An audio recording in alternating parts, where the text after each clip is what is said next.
सिद्धार्थ शुक्ला और रश्मि देसाई के बीच में नॉमिनेशंस की प्रक्रिया के बाद से काफी तनातनी चल रही है। दोनों एक दूसरे से लड़ते झगड़ते हुए नजर आ रहे हैं और अब तो वो वीकेंड का वार पर भी एक दूसरे से लड़ते हुए नजर आए। दरअसल सलमान खान के चले जाने के बाद सिद्धार्थ और रश्मि दोनों बातें करते हुए नजर आए और इस दौरान उन दोनों के बीच में बातों में एक आर्ग्यूमेंट हो गई।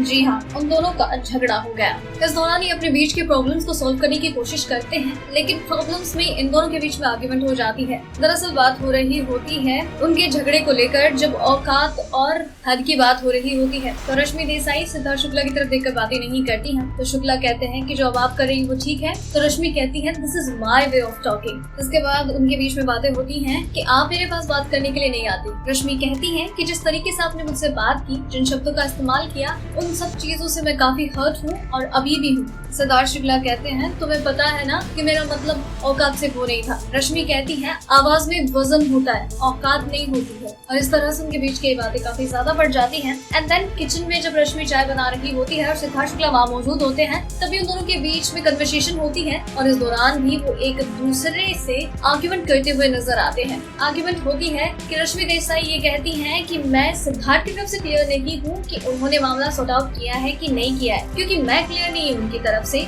शुक्ला कहते हैं तो मैं भी आपकी तरफ से क्लियर नहीं हूँ कि आपको लग रहा है कि नहीं लग रहा। आपको बताओ आपको बात करनी है कि नहीं करनी है। रश्मि कहती है मुझे बात करनी है, लेकिन अभी बात नहीं करनी है। हाँ, जब मेरे पास टाइम होगा, फ्री होंगी, मूड अच्छा होगा तो मैं डेफिनेटली आपसे बात करूंगी। बिग बॉस के स्टेटस सीजन की और भी कई जड़ी खबरें यूं ही जानने के लिए बने रहिए हमारे साथ। डेली ट्रेंडिंग न्यूज की रिपोर्ट सब्सक्राइब करें हमारा चैनल ऐसी ही लेटेस्ट और इंटरेस्टिंग न्यूज के लिए।